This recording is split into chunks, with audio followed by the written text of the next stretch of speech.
First, though, let's talk about whether it's right to prosecute the armed police officer who fatally shot Chris Kaba. 020-7862-2222. Sgt Martyn Blake was cleared of murder by a jury. It took 3 hours to deliberate. And his colleagues are now saying he should never have been put on trial in the first place. It's reported that he's now had to go into hiding with his family because gang members have put a £10,000 bounty on his head. Events have become clearer in the last 24 hours. We know a bit more about Mr. Kaba, who died. So let me just show you, there's a line here, effectively, between what happened before, what happened after. So before the line, what the police knew at the time of the shooting and what the jury were told. OK? After the line, what we all know now. And this is gradually building the picture around the death of Chris Kaba. Now, I'm going to show you an animation first of all. You can ignore the footage that I'm standing in front of because we'll come back to that. Orange dot, police officer. Black car is Kaba. Yellow dot, we think, is Martyn Blake with the gun. So you'll see the first footage. This guy has a camera. Orange and yellow are going to now he's wedged in. He can't get out. That's the police car. They're going to move around the front, at which point you then see yellow dot there shooting. So won't show you the actual fatal shot, but let's go back to the beginning. So orange dot has the camera, sees Kaba in the car. You see him tensing. Maybe he thinks a shot is coming there. He's not shot there. He drives fast towards these cars. There's a wheel spin. He gets wedged. Now you can see yellow cop right on the shoulder of this cop with the camera. Both of them run round. There's the man with the gun, Blake, and we have shot there, and that's the end of Chris Kaba's life. So that was the incident on the night itself. And then the murder trial happened and the officer was acquitted. Now we've been told some of the previous career of Kaba. So let me now wind back to some time before Kaba was shot. There he is going into a nightclub. Watch carefully. He's the blue arrow. He's got it in for somebody, and these are all his gang members here. They're looking for this man. Now, there's the potential victim. This man is spotting him and reporting to Kaba where he is. Watch now. Kaba, blue arrow, taking a gun. So someone else has brought the gun in, and it goes into his bag right there. These are amazing pictures. Kaba now has the gun, and he's going to be told, there's the victim. And watch, in a second, you'll see him Kaba reach across with the gun right there, right up towards the victim. He fires it. Watch everyone scatter. So everyone reacts. The victim is able to run away. Kaba doesn't chase him at this point. He puts the gun in his bag because he's aware he needs to hide it. These are his other gang members. Then you see the victim running away, Kaba running with the gun, and fires another shot and just hits him in the leg. So the potential victim, another gang member, apparently survived. So now we have the picture, don't we? And now we think, if you live by the sword, you die by the sword. That may be true. It's a great old biblical quote, but the judge ruled that out because it was not relevant to what actually happened on the night. The police did not know that Chris Kaba was driving the car. All they knew was that that Audi 8 had been involved in a firearms incident the previous day in nearby Brixton. All they knew was that they were supposed to tail that car from Camberwell, where they first saw it on the night in question, to Streatham, which is where they blocked it in. It's really interesting and very useful graphic that you showed. 3 cars behind with the police officers and 1 car in front. So Chris Kaba's car, which goes backwards and forwards, tries to ram its way out. It's blocked by a police Range Rover in front and by a Tesla also in front. He couldn't go anywhere. So the question the CPS had to mount was there an imminent threat to life? What was the evidence that there was an imminent threat to life? And was there a public interest in mounting this prosecution? And I think that the CPS, on balance, probably got it right. To charge him with murder? Well, I would have wanted manslaughter because the police officers who do that job, very, very serious individuals, highly trained, and they don't get up, as the police commissioner said, wanted to take a life that day. Our police officers discharge their weapons very, very, very, very rarely. They're highly trained. I think they discharge their weapons just a few times a year. On average, 2 people are killed by police a year.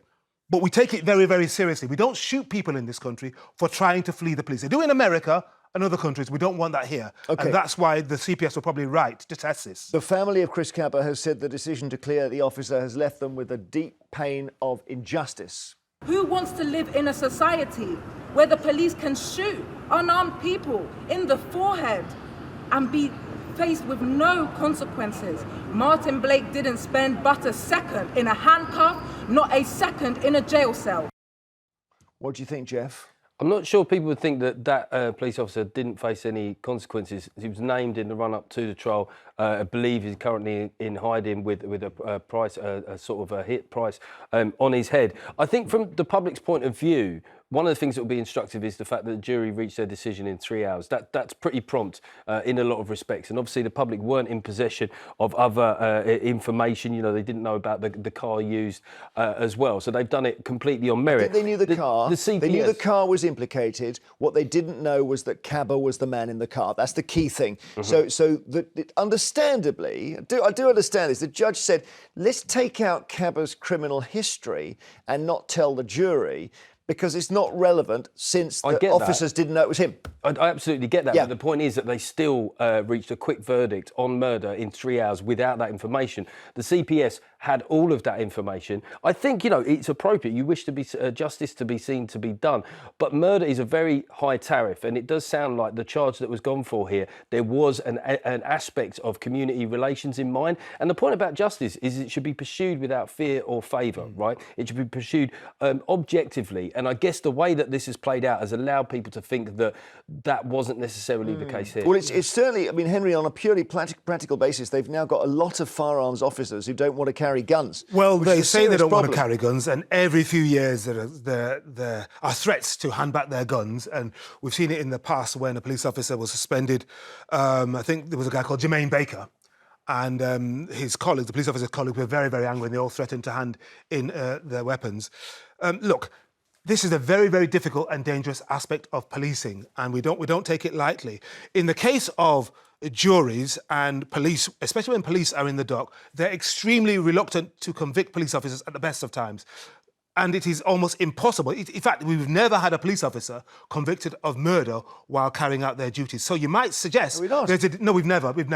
And the Police Chiefs Council and the Met Police Commissioner are today saying we want to make that even less likely. We want to build in more protections for the police. I mean, Wayne Couzens was convicted of rape. Not in the line of duty. Well, he was wearing a uniform and carrying a weapon, right? So, okay. We've also got David Carrick as well, of course, the serial rapist. Indeed, yeah. Also in the firearms squad, both of them. But as you say, he could not claim as his defence that he was doing that in the course of his duties. That's right, I understand that. Okay. Well, Denise in Berkshire, was it wrong to prosecute the officer? Yes, I think it was. I think, you know, I mean, my son was a police officer here. He's now in New Zealand. And back in the 90s, the Commissioner of Police made a statement to say who was committing the majority of crimes in certain parts of London. And a lot of them were young black youths. Now, instead of dealing with why young black youths were committing the crimes, there was an outcry from about the race relations, and they'd set them back 20 years. And my son actually used to say that when and I'm totally against racism. I think it's a hateful thing. I think it's awful. But whenever they try to solve a problem, they go too far the other way. And my son used to say that if a group of young black youths were creating a problem, a lot of his officers that he worked with would ignore it, because they said the first thing that they got was, you're only pulling up because we're black. Okay, well, I mean, that's not my impression, because, I mean, the ethnicity of Chris Kaba is not the issue here at all. But they do have Operation Trident, which was about trying to stop young black men killing other black men with guns. Indeed, and although you say the ethnic background of Chris Kaba is not an issue, Martyn Blake, in his own witness testimony, did talk about Chris Kaba being a young, fit black male. So that was clearly in his mind when he was thinking about threat. And police officers, when they're being honest, will tell you that they perceive a greater threat from a young black male than a young white male. Okay. So it is part of it. So, Denise, do you accept the argument that there needed to be at least an attempt to stick on a murder charge to show the community that... No? No, not a murder charge. I quite agree with the other guy that said it should have been a manslaughter. It definitely should have been, brought up.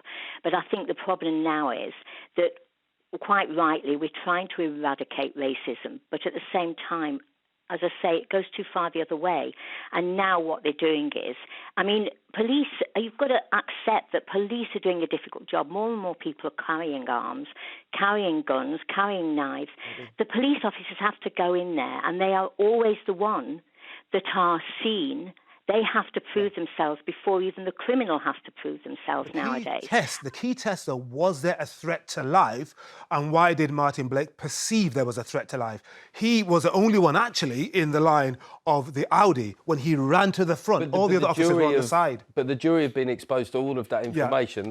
We have gone through a judicial Well, yeah, process. but the juries could be wrong. And the whole reason that it wasn't murder is because that they agreed with the idea that there was a threat to life. I presume. I think one of the problems is... Just as a sort of a punter, if the police are chasing me and they block me in, I'm not going to do a wheel spin and try and get out of it. I'm going to put my hands up and ask them what they want. But if you're about that life, as Chris Kaba appears to have been, if you look at his criminal record from the age of 13, but we don't... But don't you know you're going to get shot? But we don't do extrajudicial killings in this country. No, in America they do, but not here. But don't you know that if you are being pursued by, let's say, 15 officers and you behave like that, you're going to get shot? Yeah, but there is a fight or flight response that is triggered in some people. One of the things that was used in the prosecution, it does seem that it was a little bit flimsy for a murder charge, is that they said that it wasn't clear, they hadn't made it clear who they were. And I think anybody watching that video with the flashing blues and the enclosure, it's scarcely believable. Right. So it does sound like even the prosecution was struggling to reach the tariff of a murder charge. Maybe, as you say, it was almost a specimen charge that they just felt they had to bring. Let's take more calls. You'd love to hear what you think about this. Was it wrong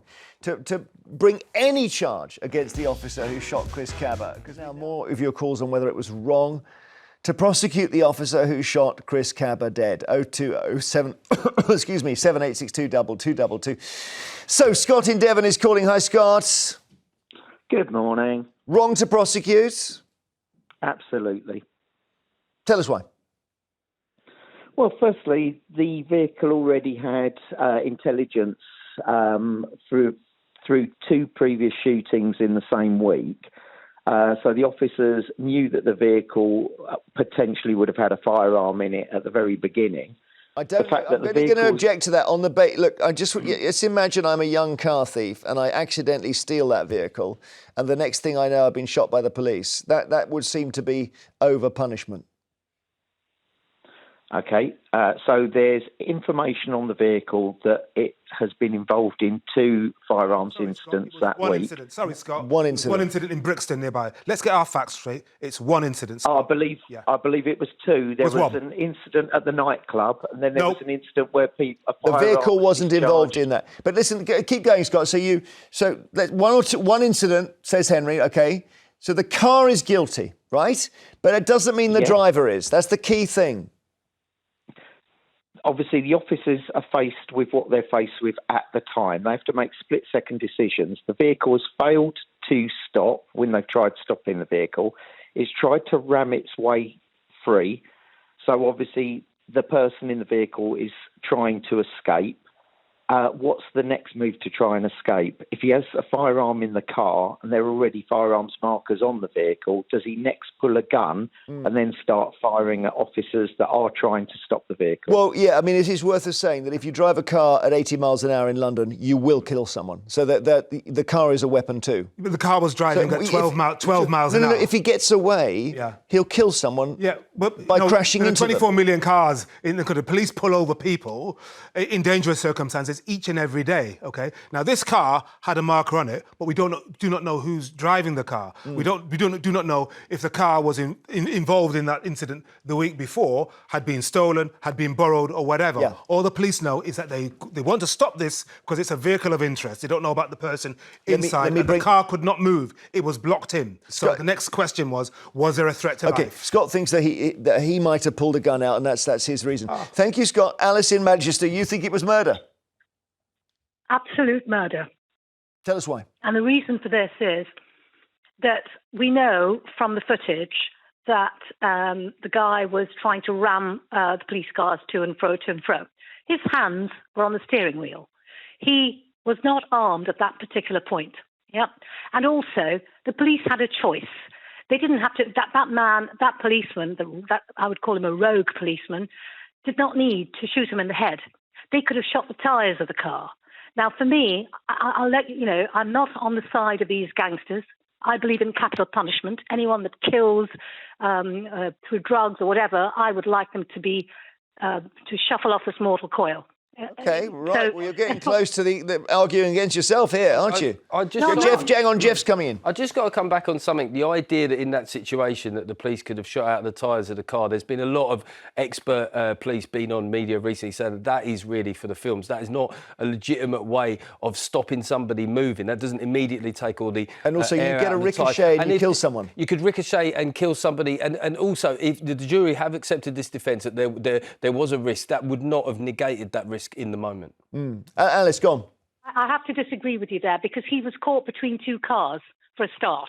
Okay, so there's no way that he could ramming. Not necessarily on and off. If he'd have kept ramming like he was, he should not have been shot in the head. That's a separate issue. What you said was that they could have shot out the tyres as a way of diffusing it. It is not a separate issue. You know, it is not the separate issue. No, you made a claim, Alice, do you, now that we know that Chris Kaba was a serious violent criminal, does that, I know the jury didn't know that, so that's irrelevant to the case. But do you now think, okay, in a sense, we can feel that he got what he deserved, or do you think Jeremy, please, Jeremy, you are usually a very fair man. Well, you just said you support capital punishment. That's why I asked that. I do support capital punishment. Yes, of course. If someone is killed, then as far as I'm concerned, they should be punished for it. But what I'm saying is, in this particular case, we're talking about the policeman and his actions. Yeah. It was cold-blooded murder what he did.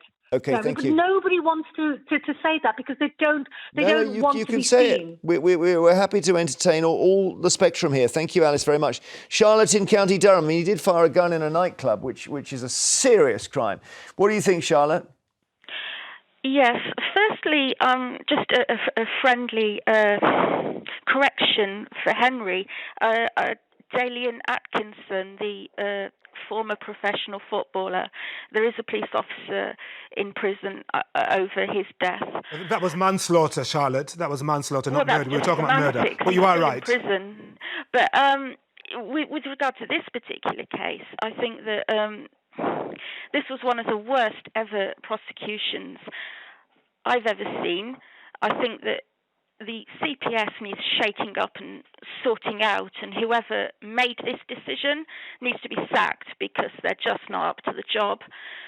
And naming Martyn Blake, we haven't come on to that. He's like the Batley school teacher. Well, I don't. Yeah, let's not get into that because that's a whole separate awful thing. And I think that there really needs to be a fundraiser. I don't know. Well, hang on a minute.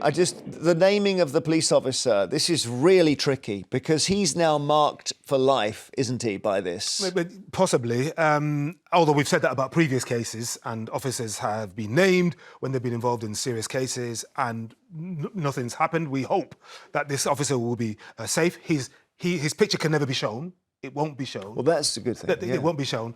But, I mean, are we going to create a separate category of police officers, just those people who are carrying firearms? Or what about all the other police officers who do difficult and dangerous work? Do we say that no police officer can be named if they're caught up in... Or you don't name anyone who's found not guilty of murder. It's a very slippery slope. Thank you, Charlotte. Naomi in London, what do you think? Should he even have been charged, this officer? Oh, hi. Yes, absolutely. At the end of the day, a man died, so you should investigate and you should hold people to account. So yeah, I mean, the young man, I agree completely with what your previous caller Alice said. Okay, he was wedged in. He wasn't going anywhere. They could have taken a body shot. When you aim at somebody's head, you're aiming to kill. Oh, for sure. Ultimately. And Jeremy, furthermore, all you've done over the last... I do watch your programme, and generally I do find you to be quite fair, but all you've done is demonise him repeatedly. We all know you love your graphics. Yeah, I'm sorry, but you did. And you've done it several times. But I mean, the police have told us things we didn't know in the last 24 hours. History is always disregarded in trial. It's always disregarded, so it doesn't prejudice the jury. And that's fair enough. Yeah, but hang on. I'm sorry. You can't bring a gun into a nightclub and discharge it. Yes, we know that, but that was not relevant, as you yourself said, and the judge disregarded that. But when you say demonising, I mean, we have to take a moral view on that, don't we? I'm sorry. No, you have. And you really have demonised him. You wouldn't do that necessarily with other demographic populations. I'm sorry, I do take issue with that. Well, I just don't agree with you. I mean, in the end, this is an incredibly dangerous thing to do. You know, one of the things that I do generally in my podcast and other ways, I just try and think about what would be the general kind of public point of view on this. A lot of public will agree that perhaps those judicial rules needs to be observed about not having your criminal history, but that a certain life involving jeopardy will involve potentially certain consequences at certain times, and that also people are policing in a hostile age. All right, we've got to go to our break. We've actually got loads of calls on this. Thank you, Naomi, so much. Please call again. So was it right to prosecute the officer? 0207 862 2222. See you in a moment. So we thought we should speak to a few more people about the case of the armed officer prosecuted for murder and cleared after shooting dead Chris Kaba. 0207 862 2222. Gina's called in from London. Gina, you tell us what you think of it. Good morning. Yes, looking at your video, definitely the police should have been prosecuted. The victim, I'll call him victim, was surrounded by cars. He shot him in the middle of his forehead. To me, looking at it, it sounds like a revenge killing. If you go in the front of someone and you shoot them blank right in the middle of their forehead, that's too much. You could have shot him from the side. Probably doesn't make much. Yeah, it doesn't make much odds, I don't think. A big shout to call it. Look, you're entitled to your views, but to call it a revenge killing is a big shout. It looks that way. It looks that way. Yeah, I guess it all bases on perspective, but another person could look at it as an officer putting themselves in the way of harm. The idea that vehicle was hemmed in at that point, that wasn't necessarily always going to be the case. Now, look, he couldn't have gone anywhere. He was totally blocked in. If he had tried to get out of the car, the police went in front of him and shot him in the middle of his The point forehead. is that a jury have looked at this in more detail than us, and they've concluded. That's fine. I'm giving you my opinion. Fair enough. Juries can be wrong, for goodness sake. They've got things wrong before. He's well trained. It's been said on the news that the police who carry guns very well trained. So to be well trained, he shot him in the middle of his forehead, not on his shoulder. It's deliberate. My understanding it had to be a revenge killing if they didn't know who he was. My understanding that the police with firearm stuff, they just don't really do shooting them in the legs and all that. They go for the body mass, the centre of mass, which is the chest. Yeah. But for some reason, the bullet ended up in his head instead of his chest. But could he have seen him over the steering? Could he have gone for the chest with the steering wheel in the way? From where he was, it's difficult to say, but there were other officers who pointed their weapon at him, and you saw the light there. You could see Kaba with his hands like that, and they were almost point-blank range, but they didn't take the shot. So why did he go round to the front and take the shot? That's what the CPS were considering. Gina, thank you. Mike in Manchester, do you think that they were right to charge the officer? Absolutely not. He should have got off. He shouldn't have even gone to court. It's absurd that he was even taken to court or prosecuted. That person in that car tried to get away. The policeman had no idea he could have had a gun in the car, and it was justified in the end because we all realise now what a thug this guy was. He was a gangster. He took guns into a nightclub. And in my opinion, he deserved what he got. Given that the last person said, when we were talking about this, said that we were demonising him. Is Mike demonising him, Henry? Well, I personally think that Chris Kaba lived a pretty bad lifestyle from the age of 13.